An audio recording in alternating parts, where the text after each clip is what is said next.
It's all going to be one big, happy, evil family if you're playing as Mordor and the evil factions like Rune and so on. But no, that is not how it goes. There is actually something that transpires when all of the good factions have been eliminated. And you can probably guess what it is. But that's the point. I don't think I've actually gone to a point where... Well, I think I have, actually. I think with my elf playthrough, I did go to a point where I was eliminating all of the evil factions. Hello and welcome back to the last days, and when we left off we went into Dale to besiege it alongside Jarl Helkaroth. As you can see right here, he has returned to the scene of the crime, and he has a very, very large army indeed, which is exactly what he should have after all, right? Yeah, should be. Anyway, we have a number of other vassals around the area here, and as you can see, Mr. Longbeard has been taken down, or he will be taken down relatively shortly.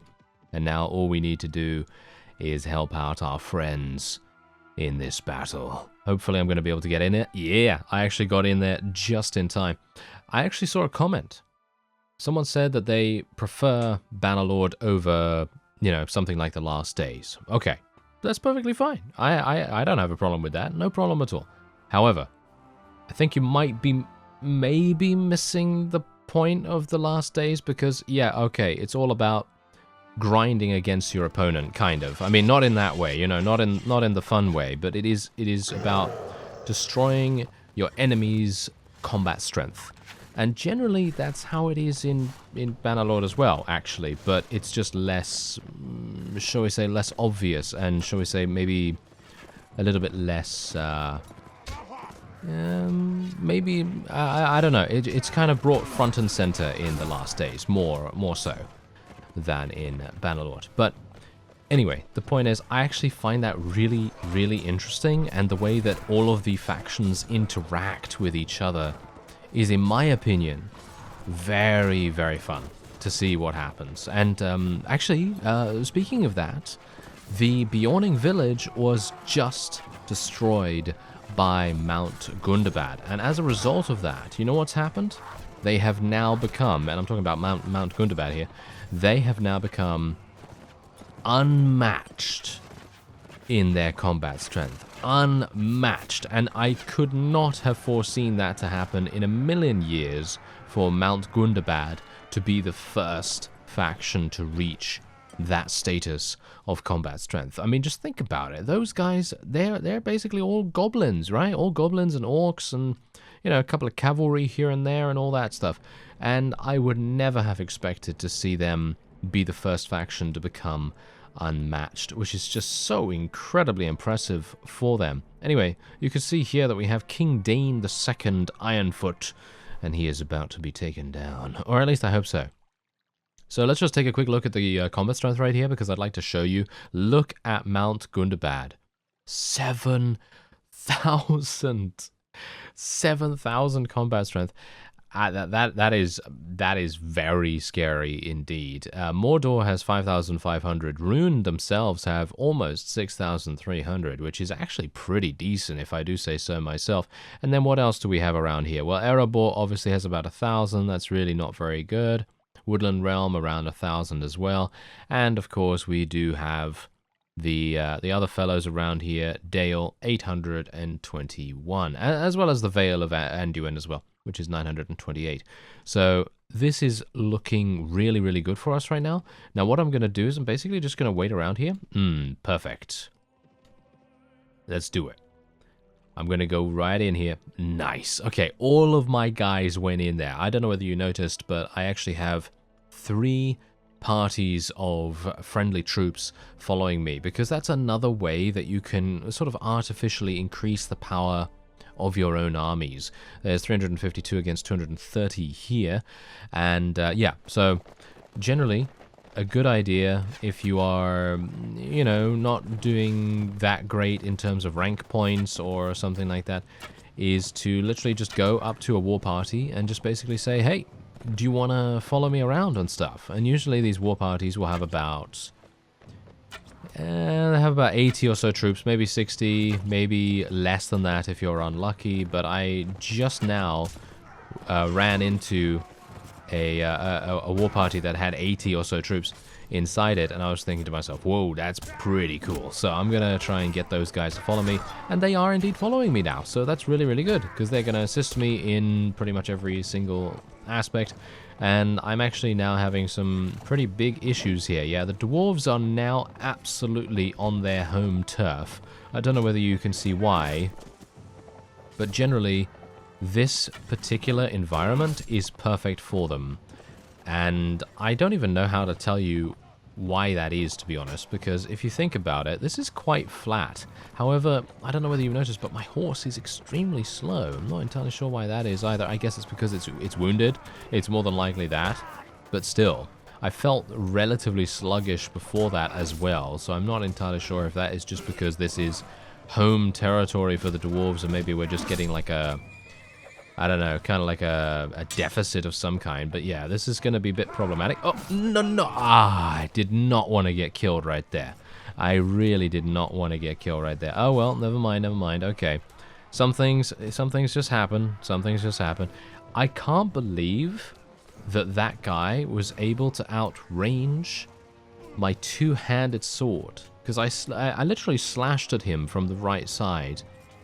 And I thought to myself, that's going to be a hit. And you know what? It wasn't. And I just got, I don't know, I was just so shocked at that revelation that I suppose I did not run away fast enough. And now, well, look at me. I'm on the ground, and that is absolutely awful. Anyway, we are going to achieve victory here. And thankfully, this is not going to result in too many losses for my own troops. So we should be able to continue onward and hopefully be able to besiege something nearby. And I don't even need to take Dale or Erebor, or well, should we say, and Erebor. So I don't really care about taking both of them, but eliminating one of these factions would catapult Rune into outer space, basically, in terms of their combat strength. They would be very, very strong at that point, and it would give a massive morale boost to pretty much everyone around as well. So it would very much help the efforts of Mount Gundabad as well, because obviously Mount Gundabad, they're primarily going to be fighting against the Vale of Anduin. First and foremost, obviously they're still in the game, technically, and they're also going to be fighting against the Woodland Realm. And we, you know, Rune, more specifically, is fighting against Erebor and against Dale. And to a lesser extent, we're of course fighting also against the Woodland Realm as well. But if you think about all of that, then it basically means that the good factions have two relatively strong people against one, which is how it always seems to be. Although Dol Guldur is actually nearby, so obviously they are going to be interfering, shall we say, a little bit in some of the fights, but they're not really going to be that active in that area. They are more likely to fight against Lothlorien and maybe to a lesser extent Rivendell? Yeah, something like that. And then obviously Moria is right there. They are basically placed in such an unfortunate position, because they are the ones that have to fight against two batches of elves, which is absolutely awful for them. I can't even imagine how absolutely, I don't even know how demoralizing it must be for them to literally have elves right on their doorstep. Can you imagine that? Because they are primarily going to be goblins and orcs and very easy to kill units, and having to fight against overwhelming gear and skill and, you know, just amazing accuracy from the elves must be an extreme test for them. Anyway, it seems like my stash has not replenished itself just yet, which is somewhat unfortunate. Hello, Lord Esgarain. I will be fighting you, sir.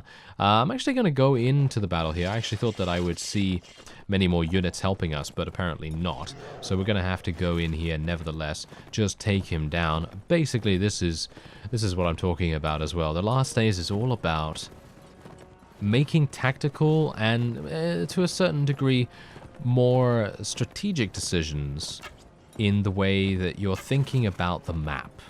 You're thinking about the deeper game at play. And I'm talking about what is going to benefit my faction the most, or what is going to benefit this particular area the most. Because obviously there's that very interesting asymmetry to the gameplay as well. And personally, I find that riveting. I love asymmetrical games in pretty much every aspect. If it's done well, it can be so incredibly fun. If it's done badly, then it's still fun, but you know, it's not something that you're going to be playing for that long. A good example of asymmetry is probably going to be a game like Natural Selection or something along those lines. Obviously, if you have a team of friends or something like that, or, you know, I don't know, like a community that you can end up playing with, then Natural Selection is obviously going to be so much more fun than just playing with whoever, because then you're going to work together and you're going to, you know, be able to maximize the abilities of your units. And I'm going completely off topic here, but generally, that's exactly how I feel when I play The Last Days. It's very much a case of, what am I going to do to maximize everything? What am I going to do to give myself and to give my allies the advantage? Because they cannot technically turn against me. You know what I mean? There's no defecting. There's no changing sides. There's nothing like that. It is all of these guys and me against our enemies. And that forms kind of like a camaraderie, even though they are obviously just AI. You know, they don't really have a sense of camaraderie, obviously, but generally that's kind of how it conveys that feeling. You know, it's quite an amazing experience, actually, and I'd highly recommend checking out The Last Days. If you don't really care for Warband's graphics or the way that it plays or anything like that, then yeah, I completely understand that, because obviously it is an 11-year-old game. And saying that, yeah, I don't even want to say anything about that, because it's very old now, and it kind of says to my own age as well. But the point is, I feel like if you have to play any mod, well, there are probably 5 mods that you probably want to play from Warband, but generally this is one of them. And it doesn't even have to be for a very long period of time, but just to experience the asymmetry. It's so fun. It really is. And if you want an easy time, play as the elves, you know? if you want to just stomp your opponents, not literally, of course, because they're not going to get their wonderful little booties dirty, are they? No, they're not going to get that orc blood on them, are they? Anyway, the point is, yeah, if you want an easy time, play as an elf. If you want a hard time, play as an orc, or play as Mount GUNDABAD or something like that. And if you want to play something a little bit challenging, but maybe not so difficult, then maybe play as a man, because obviously I'm playing as a man right now. And I haven't played as a man before in The Last Days. And it's actually pretty fun. It's pretty cool. I like it quite a bit.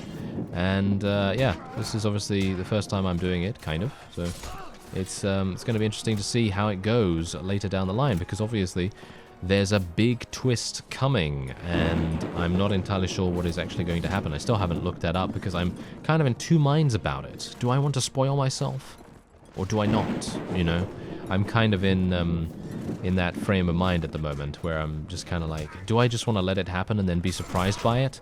Yeah, actually I kind of do, you know? I'd like to be surprised by that kind of thing, because that just adds to the experience overall. Because when you're first playing this, you think, oh yes, all of the factions are going to stay exactly as they are, they're going to stay aligned with each other, and it's all gonna be one big happy evil family if you're playing as Mordor and the evil factions like Rune and so on. But no, that is not how it goes. There is actually something that transpires when all of the good factions have been eliminated. And you can probably guess what it is. But that's the point.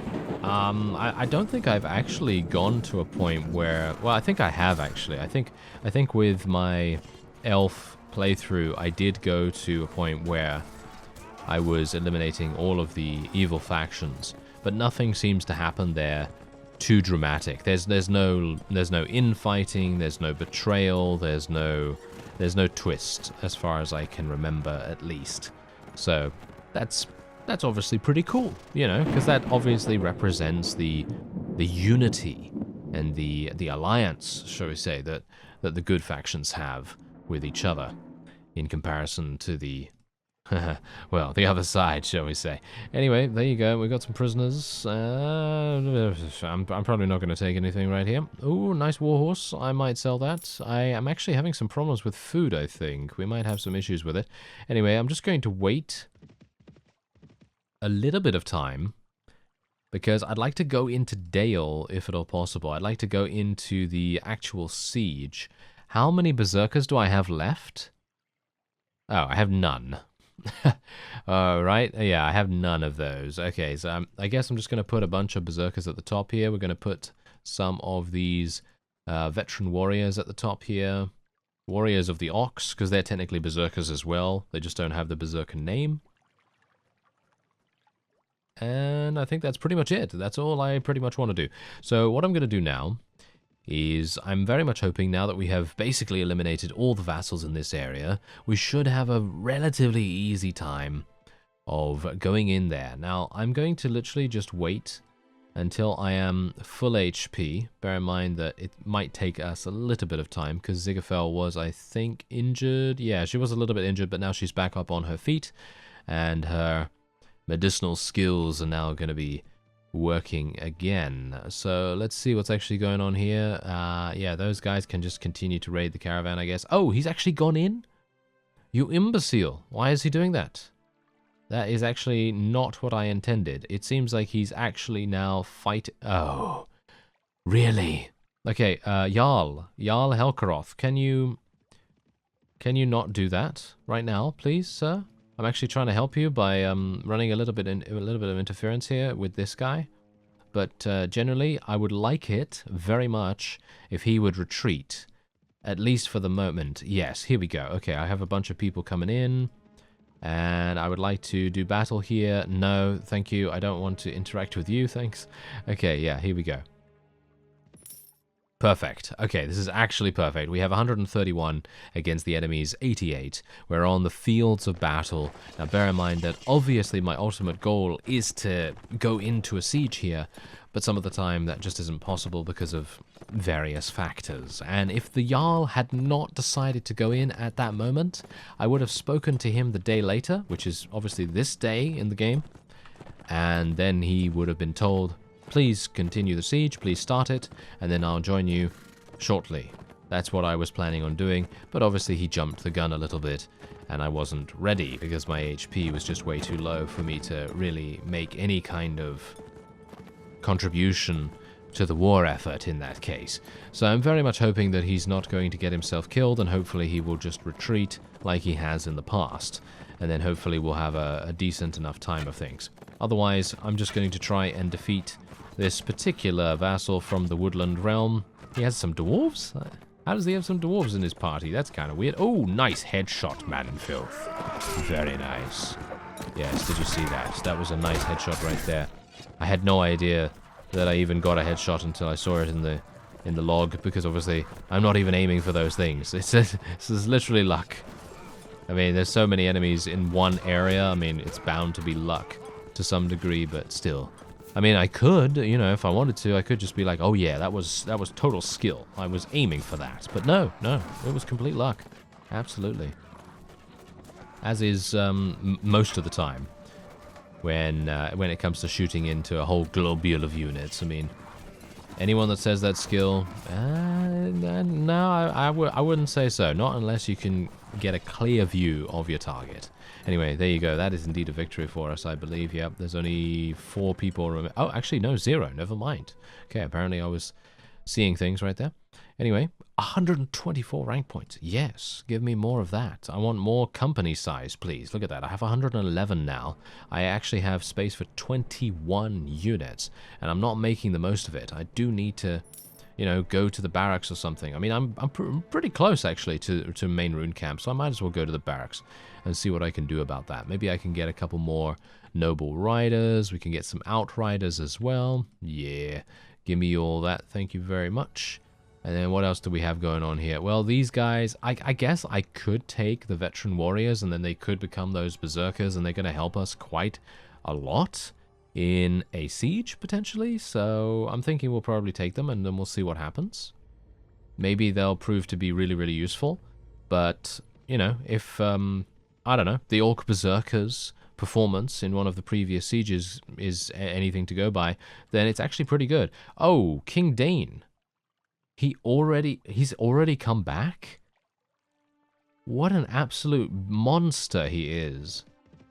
Can I go in here? No? Oh, he stopped. He stopped besieging it. Yes. He actually stopped besieging it, and now he is fighting on the fields of battle. Right. Okay. Well, this is uncomfortable. This is uncomfortable. I'm actually not entirely sure what to do here. Yeah, this is not going to work in my opinion.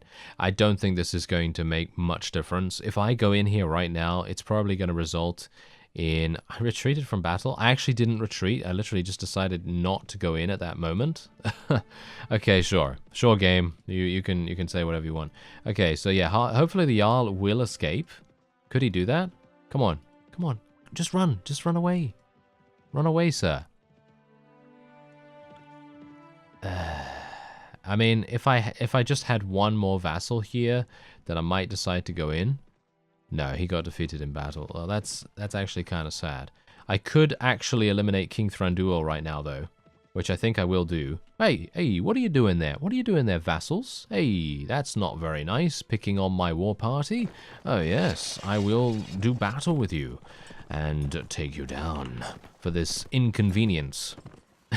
I mean, that's basically what it is at this point, especially when they're running around with about 20 units in each of their armies. It is pretty much an inconvenience. So let's see if I can maybe just level up a little bit my archery skill or something like that, or maybe just try for some fun shots here and there. I mean, obviously, I do have some pretty magical arrows. Them being able to crush through blocks is super, super fun. So maybe we can see a little bit of that. Yeah, I'm not too bad at horse archery and Warband. I've obviously played it for many years, so I feel like I'm okay at it in comparison to Bannerlord. There's obviously a very different way that the missiles work in that game. But yeah, otherwise I think we're pretty good here. I don't think there's going to be any issue whatsoever. Gotta be careful not to get killed though. That's the one thing. I really do not want to take damage. That's the one thing that I have to make sure not to do at this point, because I very much want to eliminate King Thranduil. Anytime you can eliminate the liege of the opponent, you're probably going to deal a pretty decent amount of damage to their combat strength, and their morale is going to suffer pretty nicely. So, yeah, anyway, we'll just leave all of that, and this guy is running away from... Oh, look at that! There's one of our vassals coming in from the side right there. That's actually pretty fantastic. Unfortunately, this is indeed at night. I'm not a big fan of fighting at night, because it makes it very difficult for you to see, and it makes it very difficult for me as well, because I have to fix it in editing. But that's okay. I mean, hopefully it's going to actually help you to see as well, because it's absolutely annoying when... you know, a video on YouTube is way too dark and then you just can't see anything and it's just the person talking and you're just like, well, I can't see anything. You know, so, you know, that thing that came out of the darkness, you know, well, it doesn't really make any difference because I can't see it. You know, that's the kind of thing that's going on right there. So I generally do tend to try and make it a little bit more visible. But there's actually lightning and thunder and all that stuff going on right now. So maybe that's going to help a little bit with visibility, or maybe it's just literally going to make things blinding. Yeah, well, who knows?